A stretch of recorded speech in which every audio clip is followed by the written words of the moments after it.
Assalamualaikum dan salam sejahtera saudara-saudari yang saya muliakan ya. Dalam siri yang ke-8 kali ini kita akan sama-sama melihat ya apakah tips ya bagaimana kita nak meningkatkan kefahaman kita ya. Maksudnya apakah perkara-perkara, tindakan-tindakan yang kita perlu lakukan ya untuk kita meningkatkan kefahaman. Sebab apa? Sebab kefahaman ni sangat-sangat asas ya, sangat-sangat basic bagi seorang pelajar. Tak kira lah pelajar sekolah rendah ke, sekolah menengah ke, kita kat college ke, kita kat universiti ke. Yang paling asas bila kita belajar ialah faham ke tak faham. Sebab apabila kita tak faham, maka akan menyukarkan kita ya untuk mengingat dan juga menguasai sesuatu bahan pembelajaran ya. Dan kali ini Pak Su nak kongsi bersama anda semua beberapa tips ya yang mungkin anda boleh lakukan ya untuk anda meningkatkan lagi tahap ya penguasaan anda ataupun kefahaman anda terhadap sesuatu topik ya. Dan kita lihat yang pertama ya, tips yang pertama. Tingkatkan kefasihan bahasa. Sebab kalau kita belajar menggunakan bahasa Inggeris, kefasihan bahasa Inggeris kita tu akan mempengaruhi tahap kefahaman kita. Kalau kita ambil subjek atau kursus tu dalam bahasa Arab ya, so, penguasaan kefasihan bahasa Arab kita juga akan mempengaruhi tahap kefahaman kita. Ya. Katalah kita masuk diploma ke ijazah ke di sebuah institusi pengajian tinggi umpamanya ya. Subjek itu diajar dalam bahasa Inggeris. Ya. Dan maka kita terpaksa lah, bukan terpaksa, memang suka tak suka kita kena kuasai. Ya. Kita kena tingkatkan kefasihan kita. Macam mana nak buat? Kita nak baca buku cerita ke, nak baca novel ke, nak baca surat khabar ke ya. Nak baca bahan-bahan yang ada dalam online ke dan sebagainya. Tak kena kita bercakap dengan kawan-kawan kita dalam bahasa Inggeris dan sebagainya, sembang sebagainya. Semua benda tu kita kena lakukan ya. Kita kena pelbagaikan bahan bacaan. Kalau kita baca surat khabar, bukan makna kalau bawa surat khabar tu ada 36 surat semua kita nak baca, tak perlu ya. Kalau kita nak tingkatkan kefasihan kita dalam bahasa Inggeris, kita ikut minat kita. Katalah hari Isnin kita suka baca cerita pasal sukan. So kita bacalah isu-isu berkaitan dengan sukan. Hari Selasa tak perlu banyak, mungkin satu hari setengah jam ke. Ya. Ini penting untuk kita tingkatkan kefasihan. Ya. Mungkin hari Selasa kita ambil masa 15-30 minit baca isu-isu berkaitan dengan kes-kes mahkamah. So kita akan berjumpa banyak istilah-istilah undang-undang umpamanya. Hari Rabu pula kita baca pula katakan artikel berkaitan dengan ekonomi ataupun industri. So kita akan menemui beberapa istilah-istilah ekonomi, istilah-istilah bisnes ya, ataupun istilah-istilah industri dan sebagainya ya. Ini kita boleh pelbagaikan ya. Jadi apabila kita banyak bahan dalam bentuk yang pelbagai ni kita baca, kita akan menemui banyak istilah-istilah ya. Kita punya vocab akan bertambah baik. Dan ini akan membantu kita dari segi meningkatkan kefasihan bahasa kita ya. Sama ada kita kefasihan dari segi kita bertutur ya, begitu juga kefasihan dari segi kita penulisan ya dan pembacaan ya. Asas kat sini ialah kena banyak baca. Ya. Kena banyak membaca, kena rajin juga menulis ya, dan juga bercakap, bertutur ya. Bertutur ya. Ini kita kena buat ya setiap hari. Baik. Kita tengok tip yang kedua. Tip yang kedua ni, kita kalau kita nak menguasai sesuatu tajuk ya ataupun topik ya, kita hendaklah terlebih dahulu terlebih dahulu memahami definisi. Semua benda bermula dengan definisi ya.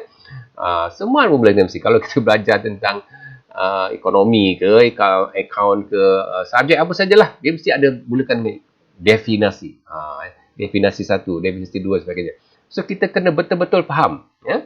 Kalau definisi itu ada 10 perkataan dan definisi dibagi kepada 3 frasa. Frasa 1, frasa 2, frasa 3. So fahamkan betul-betul frasa 1 tu maksudnya apa, bahagian kedua apa, bahagian ketiga apa. Baru kita dapat memahami keseluruhan definisi tadi ya. Ini sangat penting. Dan yang kedua, kuasai konsep-konsep. Ya. Setiap satu tajuk atau satu topik itu ada konsep-konsep dia ya. Macam yang Pak Su pernah sebutkan dulu ya.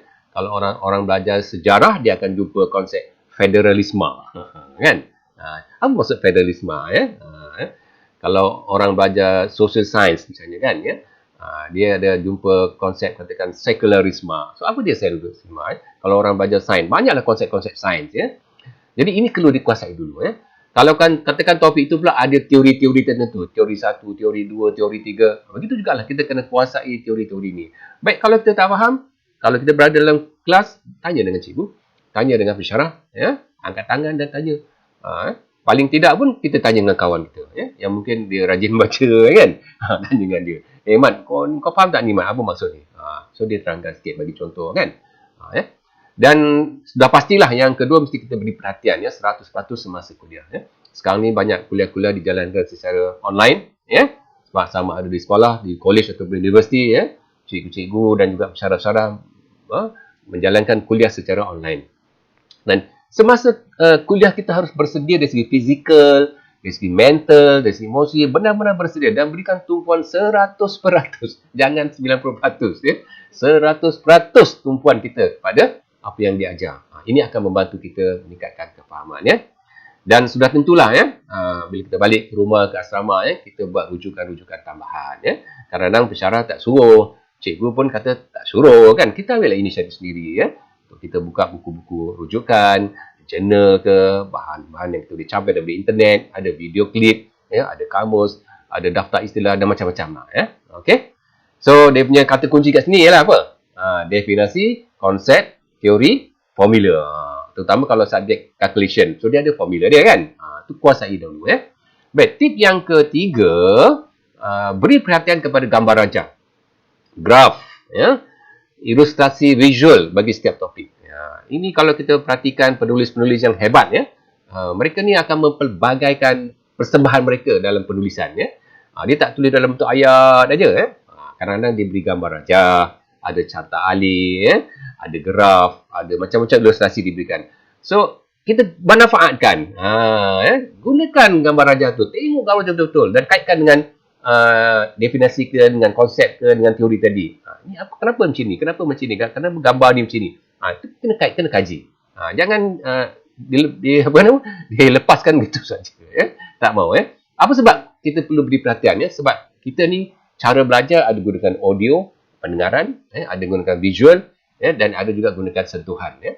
Baik, perkataan disimpan dalam bentuk ingatan jangka pendek. Kebanyakan perkataan ayat-ayat ni disimpan dalam manakala image, ya, ataupun visual disimpan dalam bentuk ingatan jangka panjang. Sebab itulah kita kena beri perhatian pada gambar rajah, graf dan sebagainya tadi, ya, kerana image tadi disimpan dalam bentuk ingatan jangka panjang. Kita senang nak ingat satu benda kalau dia dihuraikan dalam bentuk gambar rajah, ya, dalam bentuk image.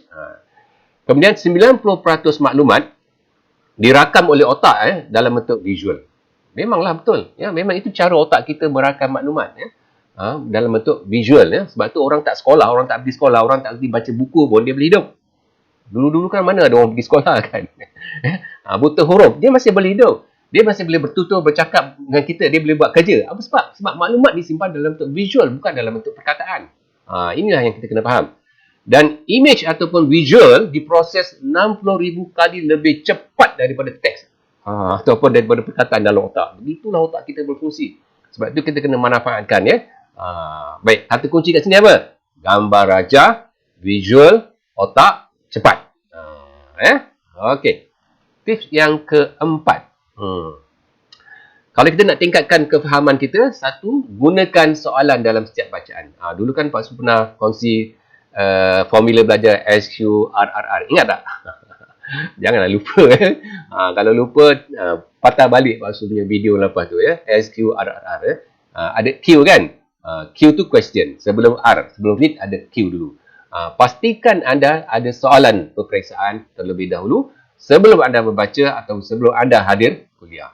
Jadi ini boleh dibuat. Minggu pertama setiap semester bila buka semester, bila buka tahun persekolahan tu, dapatkan semua soalan-soalan ni. Sekarang ni sedang nak capai. Ya, anda pergi ke digital library, dan anda cari dan anda simpan dalam anda punya drive dan sebagainya, ya. Dan anda susun elok-elok. Jadi senang anda nak capai. Buat analisa, ya. Jadi sebelum kita membaca, kita ada soalan-soalan peperiksaan. Sebelum kita hadir kuliah, kita dah bawa soalan-soalan yang mungkin tidak ada jawapan. Ya. Kerana apa? Kerana soalan-soalan tadi akan meningkatkan kualiti tumpuan minda anda semasa kelas atau semasa kuliah, ya. Apatah lagi sekarang ni kuliah-kuliah online, kan, ya. Dan soalan-soalan juga akan mempercepatkan anda memahami sesuatu topik, ya. Dan soalan-soalan ini juga akan membantu anda untuk menjadi lebih kritis dan lebih kreatif. Ya. Sebab selalunya soalan-soalan peperiksaan ditulis, digubah dalam satu keadaan yang akan merangsang ya, minda kita untuk berfikir secara kreatif dan kritis. Ya. So, kata kunci kat sini ialah soalan, ya, tumpuan, kritis dan juga cepat. Ya. Okay. Tips yang kelima. Tips yang kelima ni memang wajib. Bukannya sunat lagi kan. Bukan harus. Memang wajib buat. Ya. Kalau kita dah faham satu benda pun, kita tak ulang, dia jadi lupa. Walaupun benda tu simple. Ya. Ya. Okey, oleh sebab tu kita kena buat ulangan, latihan dan ulang kaji. Ya. Baik. Bila kita baca kali pertama, kadang-kadang kita dapat faham 60% ataupun 50%. Ya. Bila kita baca kali kedua, dia naik. Dia naik 80%. Ya. Bila kita baca kali ketiga, dia naik 100%. Ini kefahaman ya. 100%. Habis, kalau tak baca macam mana Pak Su? Kalau tak baca, kosong lah. Tak ada apa-apa yang anda faham kan? Ya. Kalau subjek tu memang subjek yang baru, anda tak pernah belajar kan sebelum ni. Memanglah kalau tak baca, kosong. Ya. Okey. Oleh sebab itu, kita kena banyak buat latihan, kita kena banyak ulang kaji supaya daya ingatan kita akan, kefahaman kita meningkat dan daya ingatan kita juga akan meningkat dan bahan itu menjadi maklumat ataupun ingatan jangka panjang. Ya. Kata kunci kat sini ialah ulangan, ya, latihan, faham dan juga ingat. Ya. Okey. Baik. Akhir sekali lagi Pak Su ingin berpesan dengan kata-kata yang tertera dalam slide ni. Ya. Semakin kreatif dan kritis anda membaca ataupun belajar, maka semakin cepat anda faham ya, dan kuasai apa yang dipelajari. Sekali lagi ya, dengar baik-baik ni. Semakin kreatif ya, dan kritis anda membaca atau anda belajar, ya, maka semakin cepat anda faham ya, dan kuasai apa yang anda pelajari. Ya. Sehingga kita bertemu lagi dalam siri akan datang.